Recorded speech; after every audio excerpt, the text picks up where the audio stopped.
Vamos a iniciar la clase con el tema de las fuentes del derecho. Es un tema sumamente importante que tendría que marcar en ustedes el interés, la motivación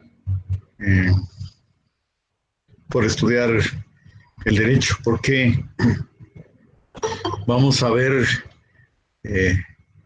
de dónde viene el derecho, dónde nace el derecho, de dónde proviene el derecho, dónde se genera el derecho. Eso quiere decir fuente. ¿Verdad? Fuente es una metáfora que quiere decir, pues, de dónde proviene el derecho, en dónde nace el derecho, en dónde se genera el derecho. De esa cuenta, pues, todas las ciencias tienen una relación de causalidad, no de casualidad, por favor. Hay muchos que todavía no diferencian qué es casualidad y qué es causalidad. Casualidad es algo que ocurre ocasionalmente y que no tiene algo que lo produzca. Causalidad sí, porque hay una causa.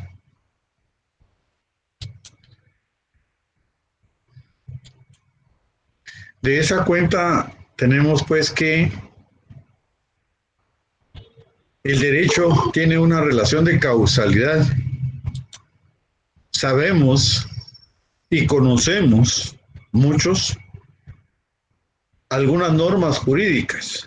Hemos visto pues una licencia de conducir, hemos tenido en la mano un certificado de nacimiento, ¿verdad? O el pago del JUSI, producto pues de una obligación de carácter jurídico. Pero muchas veces no sabemos de dónde proviene esa obligación, ¿verdad? Y eso es lo que vamos a ver el día de hoy, ¿verdad? Esa relación de causalidad, ¿verdad? Que es el tema de las fuentes del derecho. ¿Qué son fuentes del derecho entonces? Son todas las causas, hechos, actos y fenómenos que lo producen. Son todas las causas, hechos, actos y fenómenos que producen derecho.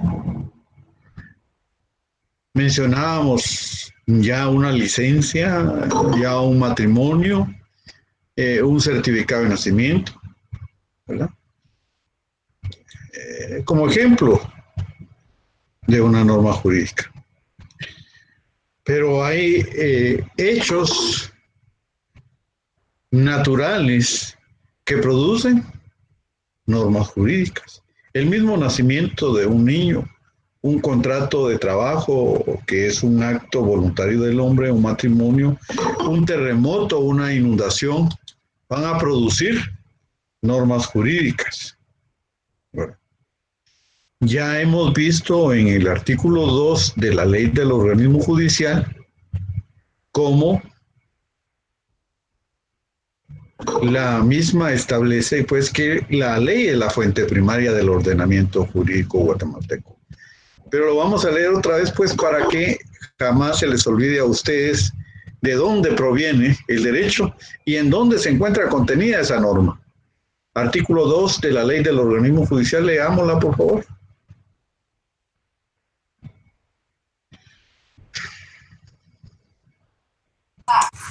Una sugerencia. Artículo 2. Fuentes del derecho. Perdón. Sí, adelante Lilia. Lila. Muy bien. Fuentes del derecho. La ley es la fuente del ordenamiento jurídico, la jurisprudencia la complementará. La costumbre regirá sobre el defecto de la ley aplicable o por delegación de la ley, siempre que no sea contraria a la moral o al orden público y que resulte probada. Bien, entonces, otras dos lecturas, por favor.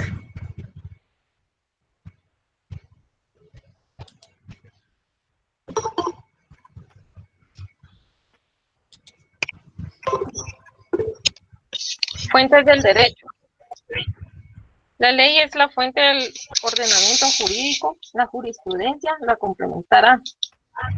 La costumbre regirá solo en el defecto de ley aplicable o por delegación de la ley, siempre que no sea contraria a la moral o al orden público y que resulte privado. Una última lectura, por favor. Fuentes del derecho. La ley es la fuente del ordenamiento jurídico. La jurisprudencia la complementará. La costumbre regirá solo en defecto de ley aplicable y por delegación de la ley, siempre que no sea contraria a la moral y al orden público y que resulte probada. Bien, ahora vamos a una cuestión quizá un poco más profunda, que sería la interpretación de la ley. Vamos a ver quién se atreve a interpretar este artículo. ¿Qué quiere decir? ¿Cuáles son los fundamentos básicos de este artículo?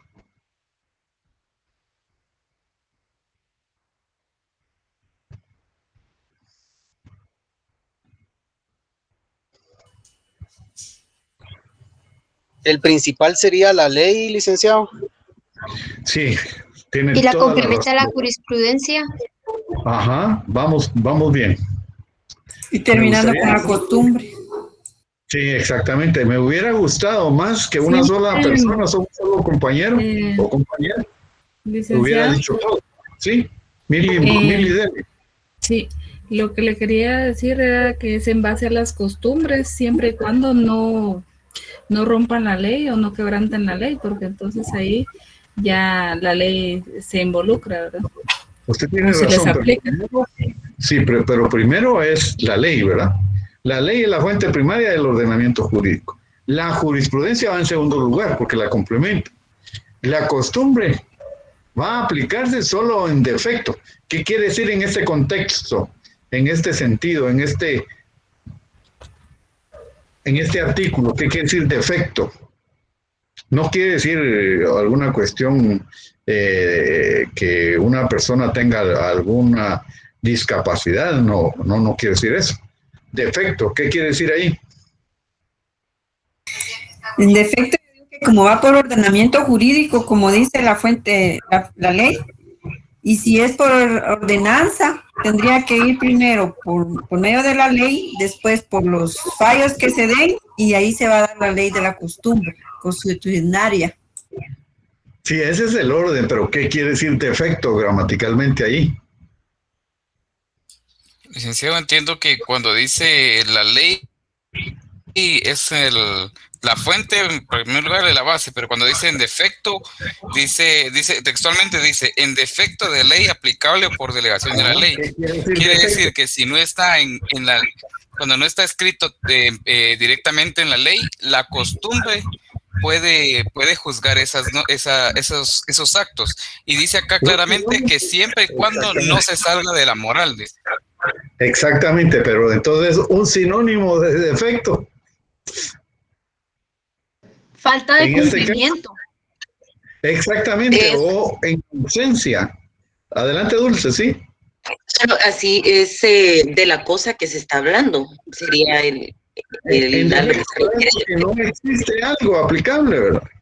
Uh-huh.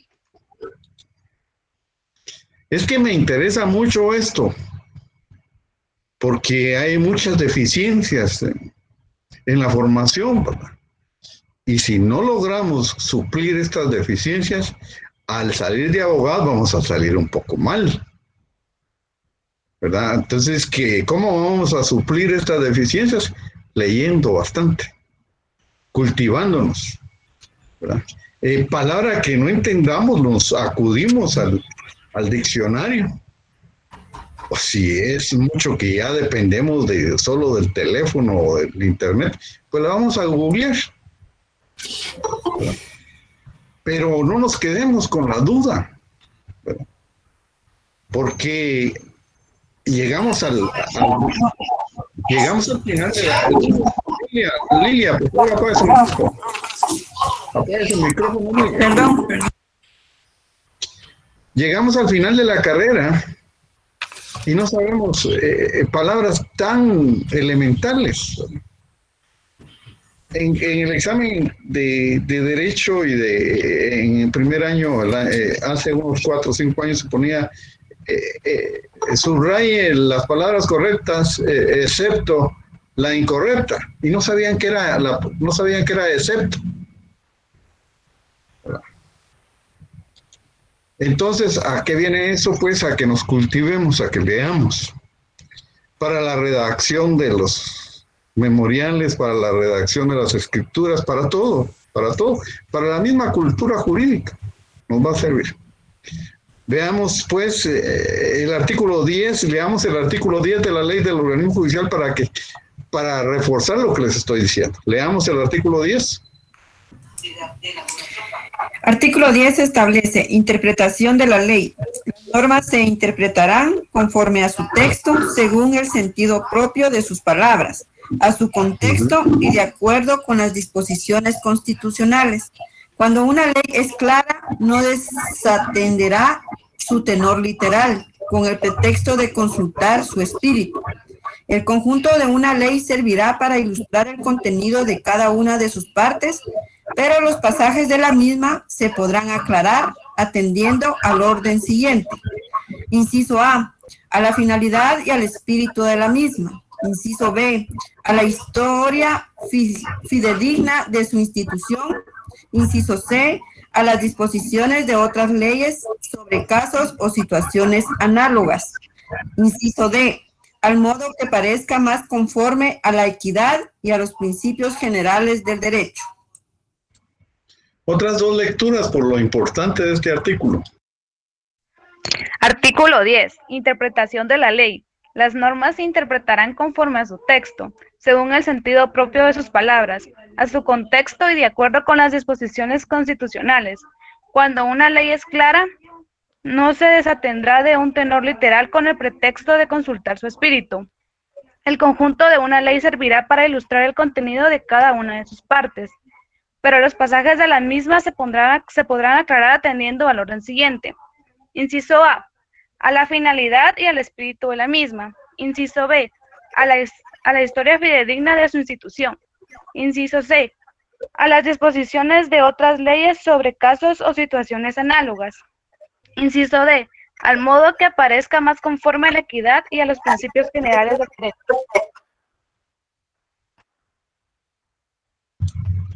Una última lectura, por favor. El conjunto de una ley servirá para ilustrar el contenido de cada una. Las normas se interpretarán conforme a su texto, según el sentido propio de sus palabras, a su contexto y de acuerdo a las disposiciones constitucionales. Cuando una ley es clara, no se desatenderá su tenor literal con el pretexto de consultar su espíritu. El conjunto de una ley servirá para ilustrar el contenido de cada una de sus partes, pero los pasajes de la misma se podrán aclarar atendiendo al orden siguiente. Inciso a la finalidad y al espíritu de la misma. Inciso B, a la historia fidedigna de su institución. Inciso C, a las disposiciones de otras leyes sobre casos o situaciones análogas. Inciso B, al modo que parezca más conforme a la equidad y a los principios generales del derecho.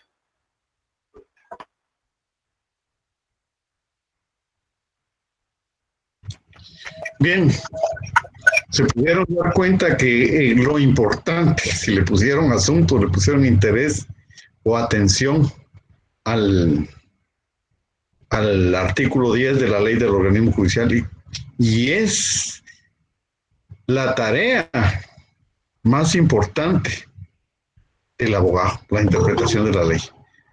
Gaby Citalán tiene levantada la mano, no sé si es por accidente o quiere preguntar algo. Por accidente, le disculpe. No tenga pena. Bueno, entonces, ¿Qué son fuentes del derecho? Son todas las causas, hechos, actos y fenómenos que lo producen. Ejemplos de una fuente del derecho: el nacimiento de un niño, un contrato de trabajo, el matrimonio, el terremoto, una inundación. ¿Cuál es el fundamento de las fuentes del derecho? Artículo 2 de la ley del organismo judicial.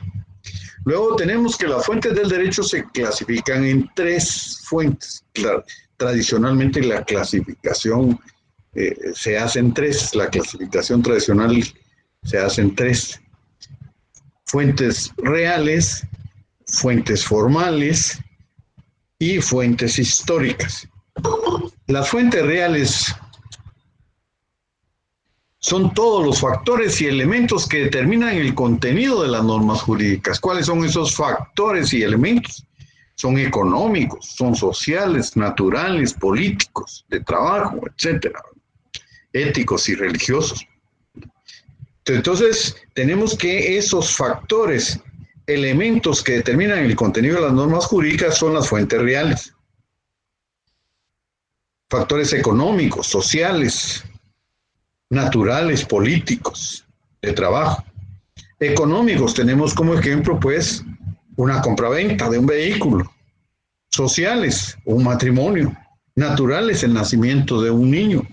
Político, una elección. De trabajo, la prestación de un servicio o el contrato de trabajo.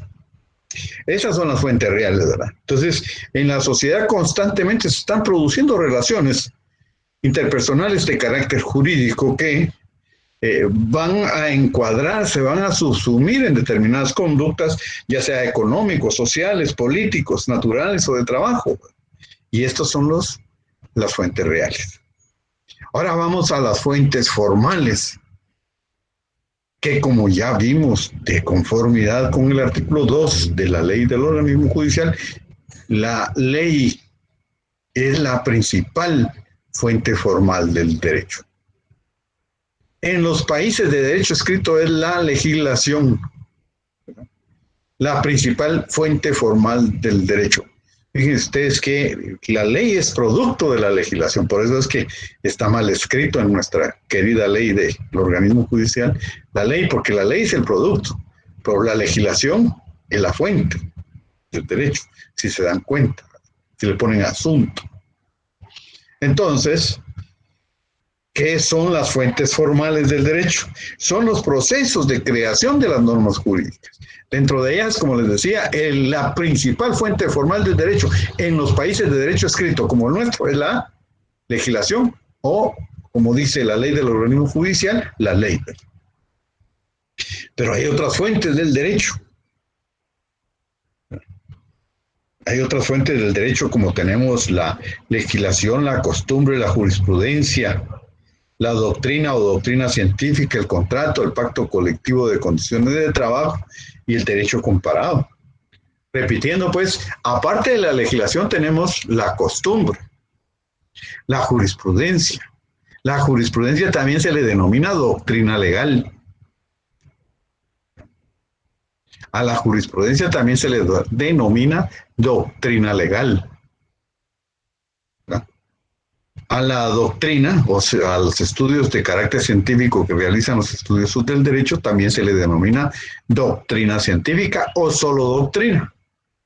Y luego tenemos que el contrato, el pacto colectivo de condiciones de trabajo y el derecho comparado son fuentes del derecho de carácter formal, que vamos a ver una por una. En este momento vamos a ver la legislación o el proceso legislativo. El proceso legislativo en Guatemala tiene 6 diversas etapas a saber, que es la presentación, la discusión y la aprobación en una primera etapa dentro del Congreso de la República. Y en una segunda etapa, en el Ejecutivo tenemos la sanción, la publicación e iniciación de la vigencia. Repitiendo.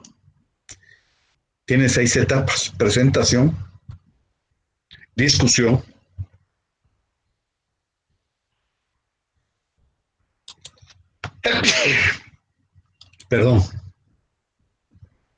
presentación, Gracias. Discusión, aprobación, sanción, publicación e iniciación de la vigencia. Las tres primeras etapas dijimos y recalcamos que se llevan a cabo dentro del Congreso de la República. Y las últimas tres etapas se llevan a cabo en el Ejecutivo. Vamos a ir por orden y mencionamos las tres primeras. Presentación es cuando se lleva a cabo, ¿verdad? Por primera vez se inicia la presentación de ese proyecto de ley. ¿Y quiénes tienen esa iniciativa de conformidad con la Constitución Política de la República en Guatemala? Vamos a leer el artículo 174 de la Constitución Política de la República. 174 de la Constitución Política de la República.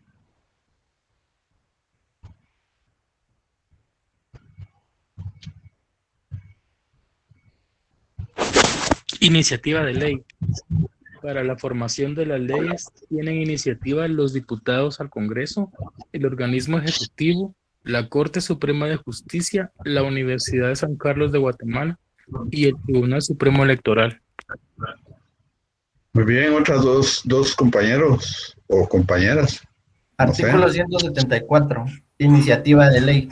Para la formación de las leyes tienen iniciativa los diputados al Congreso, el organismo ejecutivo, la Corte Suprema de Justicia, la Universidad de San Carlos de Guatemala y el Tribunal Supremo Electoral. Una última lectura. Para la formación de las leyes tienen iniciativa los diputados al Congreso, el organismo ejecutivo, la Corte Suprema de Justicia, la Universidad de San Carlos de Guatemala y el Tribunal Supremo Electoral. ¿Alguien ya analizó ese artículo? ¿Cómo harían para aprendérselo de manera mucho más fácil? Con una regla mnemotécnica, haciendo relaciones.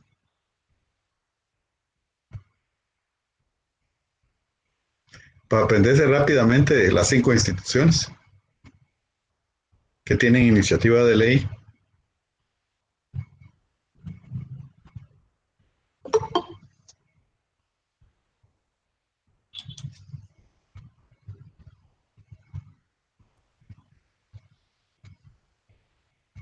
¿Cómo harían?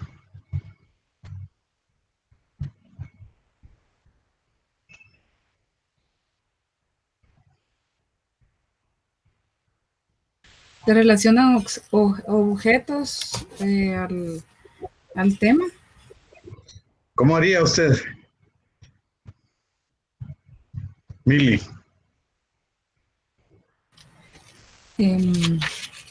Pues yo estaba viendo eso en relación a esas reglas, pero no sé realmente cómo hacerlo en este caso. Vaya. Licenciado, tal vez podríamos usar los dedos de la mano y a cada dedo ponerle una institución. Esa sería una. A mí lo que se me ocurre quizá en orden de los organismos, digamos, primero el Congreso. Así lo he enseñado yo. Son los 3 organismos del Estado que están en orden ahí. Fíjense que está el Congreso de la República, diputados al Congreso de la República. Está la Corte Suprema de Justicia y está el Ejecutivo. Entonces solo hay que agregarle, si uno ya sabe que el Estado tiene 3 poderes, entonces ahí están los 3 poderes del Estado. Solo hay que agregarle la universidad y la electoral. Muy bien, Cosme. Así lo enseñamos. Las entidades centralizadas y las unidades descentralizadas, ¿serían nosotros o estaría mal? No, mejor de una vez Universidad de San Carlos del Tribunal Supremo Electoral. Entonces, yo lo enseñaba así, yo no quiero que, por favor, si tienen otro método como el de los dedos, ¿verdad? Y les funciona, adelante. La cosa es tener algo en que apoyarse y tener la voluntad de hacerlo, de aprendérselo. Yo era tan terco que tenía que hacer 8, 10 veces una escritura. Pero hoy, gracias a mi terquedad, pues si no tengo una computadora a la mano y solo tengo una máquina de escribir, puedo hacer una escritura porque no necesito del machote. Si tengo el machote, pues bienvenido. Si tengo el borrador. Pero si no tengo el borrador, puedo hacer una escritura en una máquina de escribir. Incluso como el código notariado lo permite, se puede hacer a mano. Entonces, ¿qué es lo que le hace falta al guatemalteco? Es voluntad de hacer las cosas. Excusas vamos a tener para todo. Inteligentes somos, jóvenes. Pero en el Estado tal vez falta relacionar a algunos compañeros, las instituciones. Supóngase, ¿sí? el Congreso va como un organismo legislativo. Sí, eso lo estamos. De ahí sigue el organismo ejecutivo, ya se sabe, la Corte Suprema se relaciona con el organismo judicial, y de ahí sigue la Universidad de San Carlos y el Tribunal Supremo Electoral. Estamos, ¿verdad? Y solo, como estamos estudiando en la Universidad de San Carlos, ya no hay que hacer mucho esfuerzo, ya solo nos queda el Tribunal Supremo Electoral. Licenciado, eso fue lo que a mí me confundió, porque según yo solo eran 3, y al ver la universidad como que eso me confundió un poco. Ajá, por eso es que hay que irnos a la ley, ¿verdad? 174 de la Constitución Política de la República.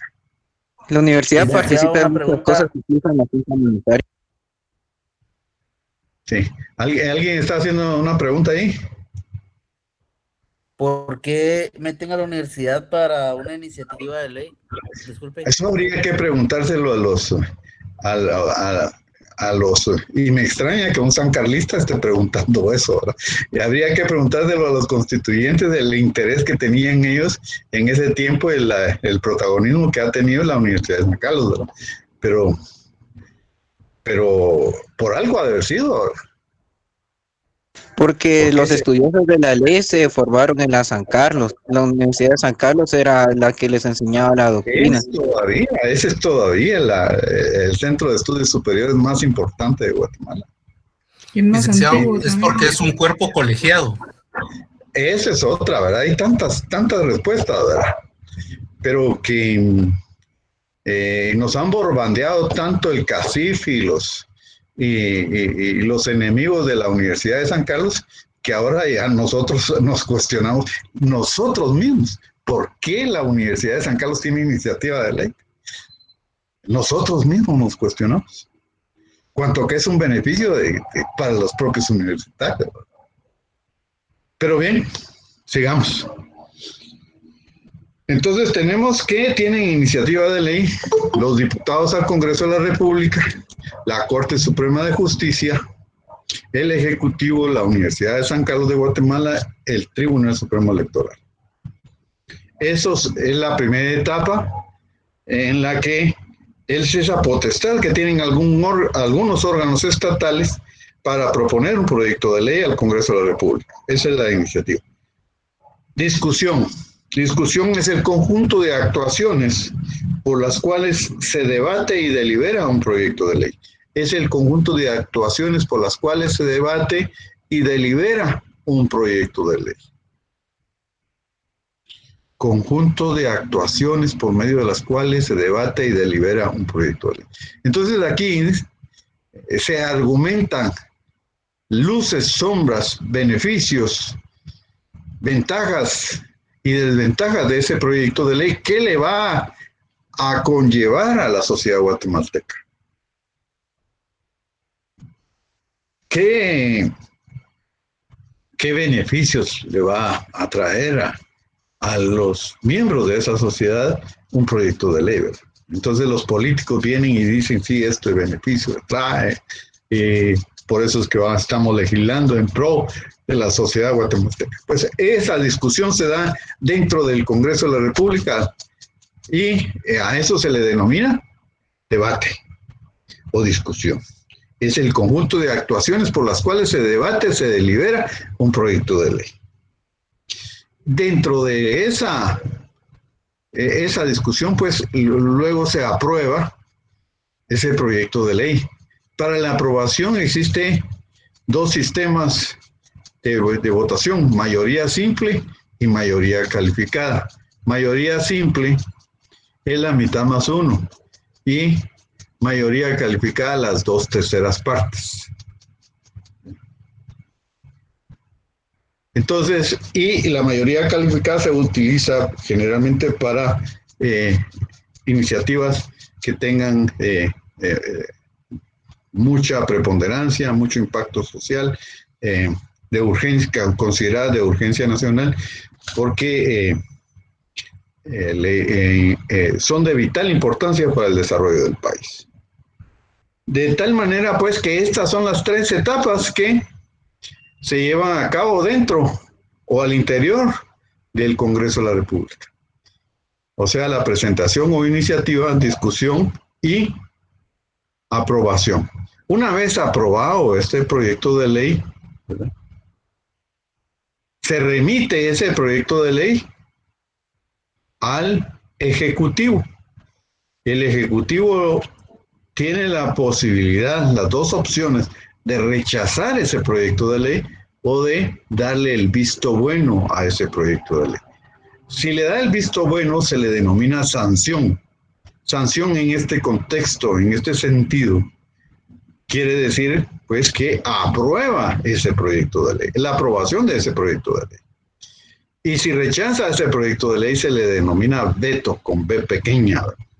Veto con B grande es una aberración jurídica porque es el nombre o el diminutivo de una persona, veto.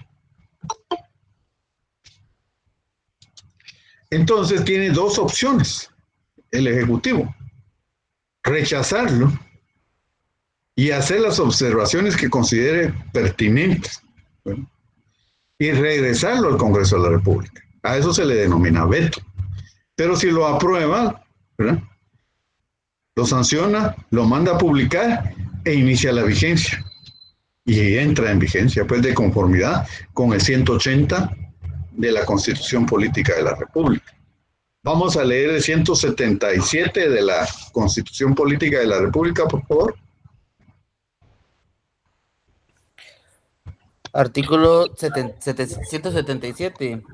Sí. Aprobado un proyecto de ley, la Junta Directiva del Congreso de la República, en un plazo no mayor de 10 días, lo enviará al Ejecutivo para su sanción, promulgación y publicación. Otra lectura, por favor. Artículo 177. Aprobación, sanción y promulgación. Aprobado un proyecto de ley, la Junta Directiva del Congreso de la República, en un plazo no mayor de 10 días, lo enviará al Ejecutivo para su sanción, promulgación y publicación.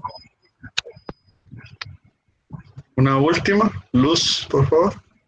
Aprobado un proyecto de ley, la Junta Directiva del Congreso de la República, en un plazo no mayor de 10 días, lo enviará al Ejecutivo para su sanción, promulgación y publicación. Muy bien, es lo que les estaba mencionando, pues. Ahí dice para su publicación, su aprobación, sanción y publicación. De manera, pues, que tiene esas dos alternativas, tiene esas dos opciones: aprobarlo o rechazarlo. Luego tenemos el 178, que ya se refiere al veto. Vean ustedes, pues, que está con B, la bidental, con B pequeña. Leamos el 178, por favor. Dentro de los 15 días de recibido el decreto y previo acuerdo tomado en Consejo de Ministros, el presidente de la República podrá devolverlo al Congreso con las observaciones que estime pertinentes, en ejercicio de su derecho de veto.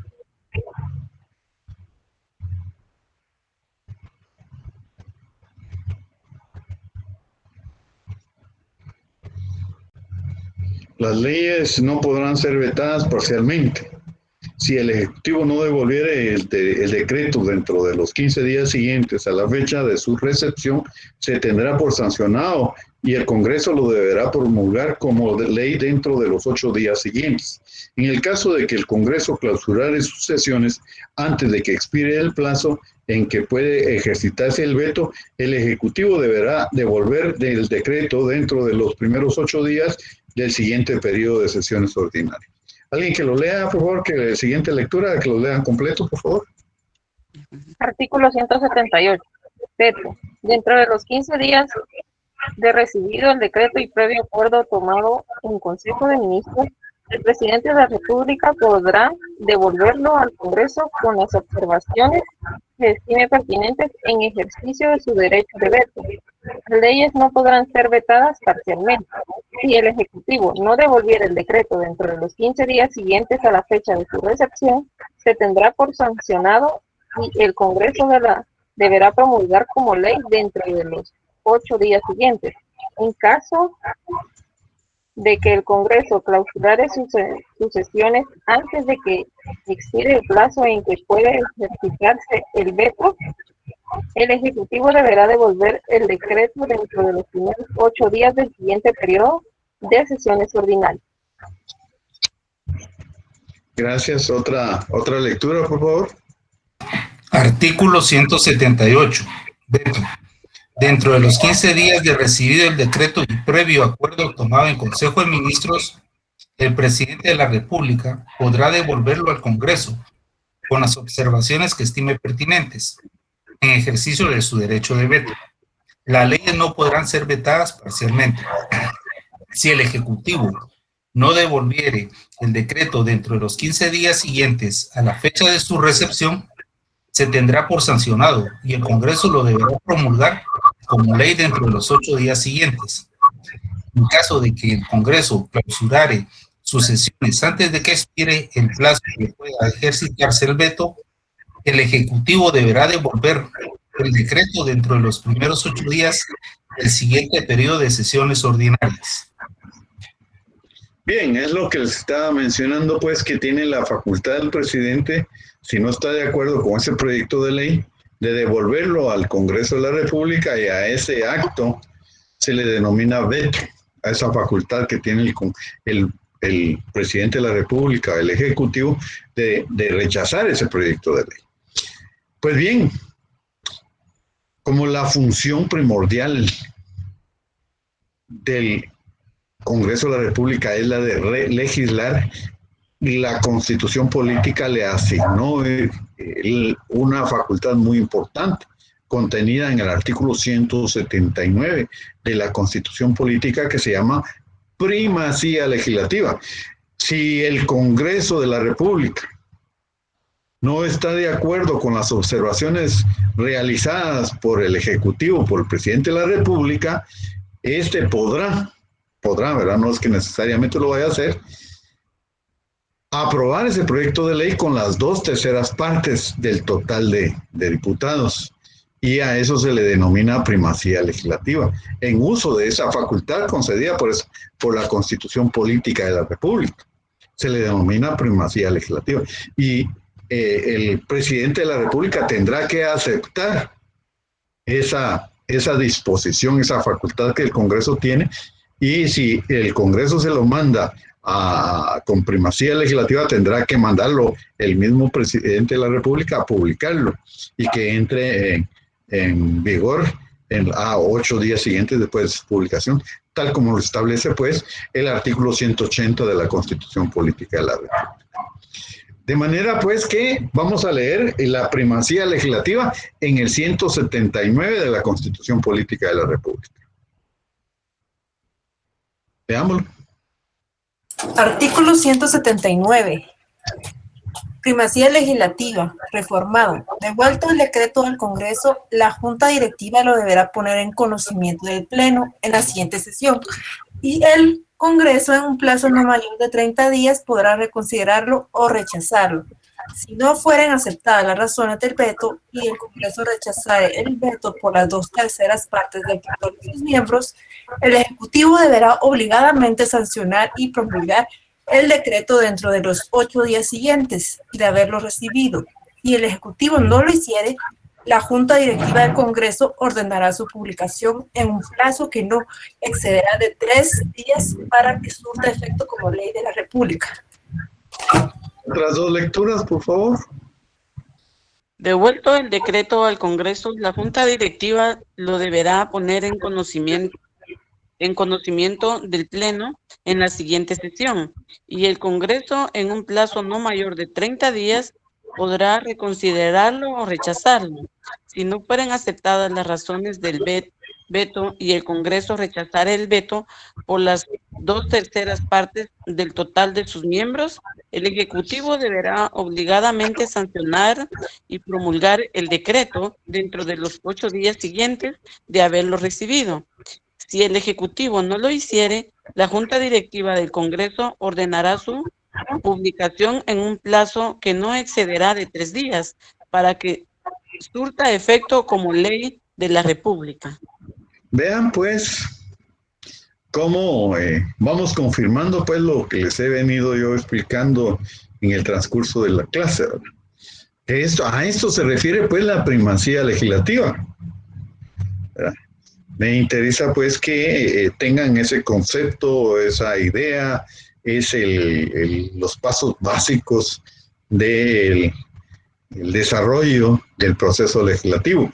Ahí nos vamos a quedar hasta el día de hoy en lo que es el proceso legislativo, primacía legislativa, y lo desarrollamos en la siguiente clase. Pero lo que haya de dudas ahorita, o sea, en este momento, podemos explicarlo. Si tienen alguna duda, con mucho gusto. Licenciado.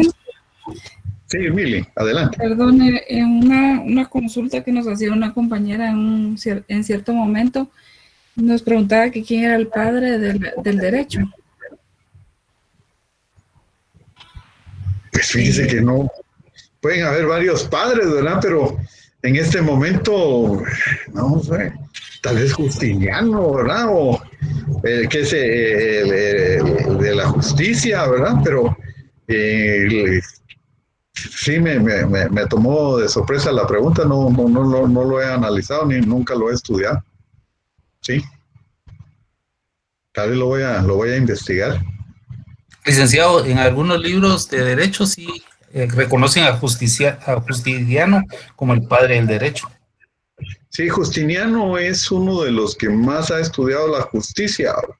Entonces,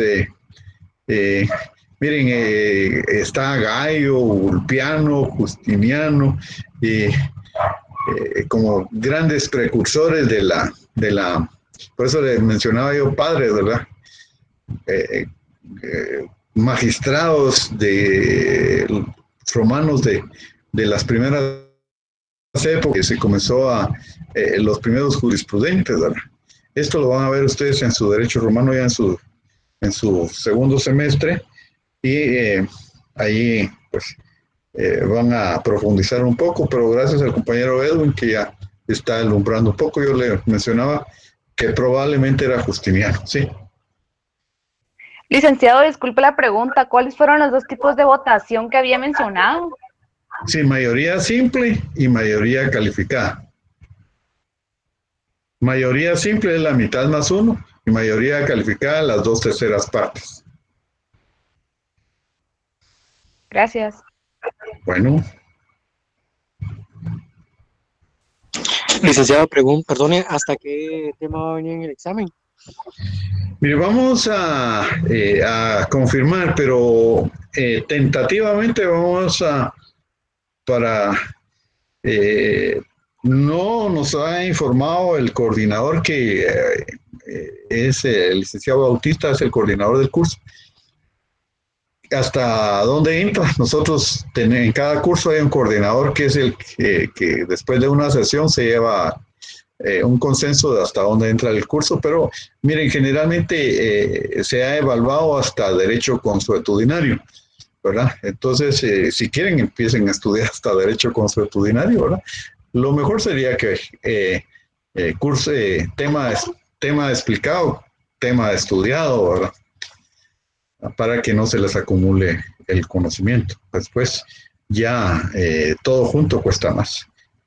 Entonces, como dicen en buen chapín, calentar cuesta menos que ya repasar todo. Licenciado, disculpe, solo como comentario. Entonces, si lo podemos ver en una vida práctica, en todo momento encontramos ejerciendo derecho, ¿verdad? Cualquier actividad que ejecutamos y que se ejecuta alrededor de nuestro entorno, pues debe estar bajo la sombría del derecho y por ende sobre las leyes, ¿no? Es muy raro, es muy raro. Yo me cuesta a veces dar ejemplos de los cuales pues no tiene amparo el derecho, ¿verdad? Por ejemplo, el cortejo de una dama. Pero si hay un límite tan delgado en el cortejo de una dama, que si uno pues se le pasa un poquito la mano o la dama, uno no le gusta a la dama, pues lo puede acusar de acoso sexual, ¿verdad? Exacto, entonces, exacto. Eso es un límite tan delgado. Pero tal vez mi comentario va a esa parte, ¿verdad? Que es bastante extenso, que tenemos que caminar, como usted dice, sobre una línea muy delgada, sabiendo que por un lado podemos estar a favor de la ley y por otro ahí sí nos estamos poniendo la soga al cuello. Ajá, totalmente de acuerdo. Gracias, para subirlo, sí. ¿Alguien más, jóvenes?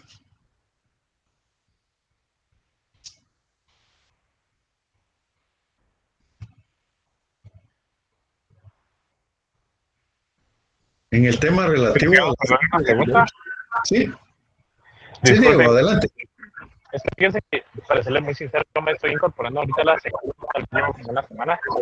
Me está costando un poco el tema. Siempre sí estamos estudiando. Solo una consulta. ¿Van a venir los artículos de la Constitución con la separación? Si hemos recalcado demasiado, por ejemplo, en el 177, 178, no le estoy diciendo que van a venir, pero pudieran venir. Okay. Pero yo trato de que artículos de memoria no los estudien, ¿verdad? Pero si son demasiado que los hemos leído en clase, pues sí, pudieran venir. Bueno, muchísimas gracias. Bueno. ¿Algo más, jóvenes? Con mucho gusto.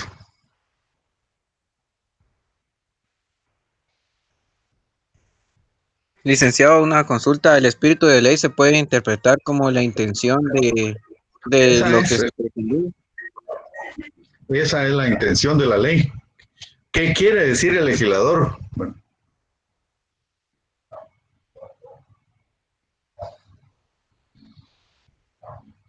Ese es el espíritu de la ley, ¿verdad? No son los espíritus chocarreros de los que están espantando ahí en la noche, ¿no? ¿Verdad? Entonces, el espíritu de la intención es qué conducta quiere regular el derecho.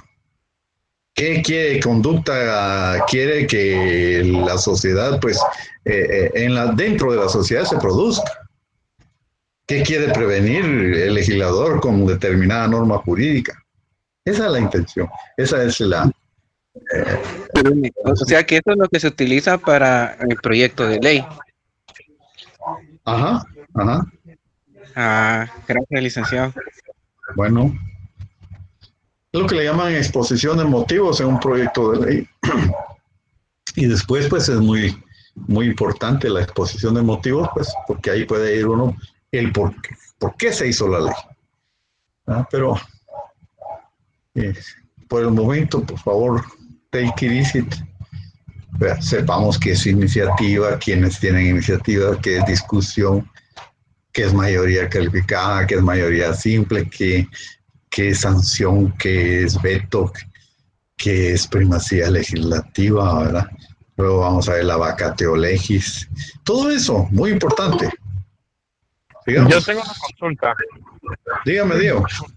Por ejemplo, es que en la otra sección, en la ciencia política, estamos validando el tema de por qué las leyes que están implementadas en la Constitución sobre el tema electoral, sobre las elecciones para los presidentes, los cargos presidenciales, etcétera, son tan, pues, no piden tantos requisitos. Entonces, pues yo le consultaba a la licenciada por qué no se podía modificar y me respondía que por los miembros del Congreso, ¿verdad? Porque ellos son los que lo emiten. Pero analizando hoy un poco lo del tema de los artículos, pues son 5 entidades, o sea, Están los 3 organismos, está la universidad y está el Tribunal Supremo Electoral. ¿Por qué en este caso? Porque consideraría que de los 5, la universidad podría hacer una reforma a esa ley. Eso se podría realizar. Mire, la universidad puede proponer cualquier reforma de la ley en el ámbito que se quiera, en el ámbito que se quiera. No tiene ningún impedimento, es una facultad.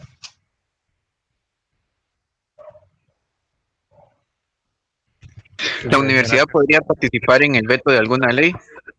No. Esa es una facultad del Ejecutivo. Dar una opinión, pues podría, pero la facultad le va a corresponder al Ejecutivo de esa decisión de vetar una ley o no.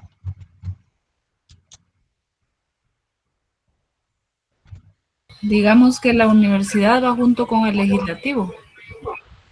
La universidad para tener iniciativa de ley va junto en el 174, pero ya luego las funciones del legislativo son mucho más amplias en lo relativo a la legislación. Y en lo relativo a la educación superior, pues el campo de la universidad es distinto, porque ese es el giro principal de la Universidad de San Carlos. Entonces, cada institución tiene su giro principal. Pero a la par, para la iniciativa de ley, está a la par del propio Congreso de la República. Quizá el papel de la San Carlos es promover, digamos, algún proyecto social o aclarar alguna situación y presentárselo al legislativo. Leamos el 82. Perdón, leamos el 82 para aclarar esto, el 82 de la Constitución. Emily tiene su Constitución a la mano. ¿O Josué? Artículo 82. Autonomía de la Universidad de San Carlos de Guatemala. La Universidad de San Carlos de Guatemala es una institución autónoma con personalidad jurídica. En su carácter de única universidad estatal, le corresponde con exclusividad dirigir, organizar y desarrollar la educación superior del Estado y la educación profesional universitaria estatal, así como la difusión de la cultura en todas sus manifestaciones. Promoverá por todos los medios a su alcance la investigación en todas las esferas del saber humano y cooperará al estudio y solución de los problemas nacionales. Se rige por su ley orgánica y por los estatutos y reglamentos que ella emita, debiendo observarse en la conformidad de los órganos de dirección el principio de representación de sus catedráticos, titulares y graduados y sus estudiantes. Vean ustedes qué fantástico los fines de la universidad. Tiene hasta promover la solución de los problemas nacionales. Para el compañero que estaba cuestionando ahí por qué la universidad tiene iniciativa de ley, ¿verdad? No la cuestioné, solo dije por qué la habían agregado, pero ya me quedó totalmente claro todo. Vaya, que me alegra usted, que me alegra. Pero un ejemplo serían los EPS. Ese es uno de tantos, ¿verdad? Es uno de tantos. Fíjese que el bufete popular no es EPS, pero sin embargo, ¿cómo ayuda a la gente? Bien, entonces nos quedamos aquí, jóvenes. Les agradezco mucho su atención y me alegro que hayan participado bastante. Y estamos pendientes pues, de continuar con este tema en la próxima clase. Les agradezco mucho su atención y hasta luego. Feliz noche. Feliz noche. Feliz noche.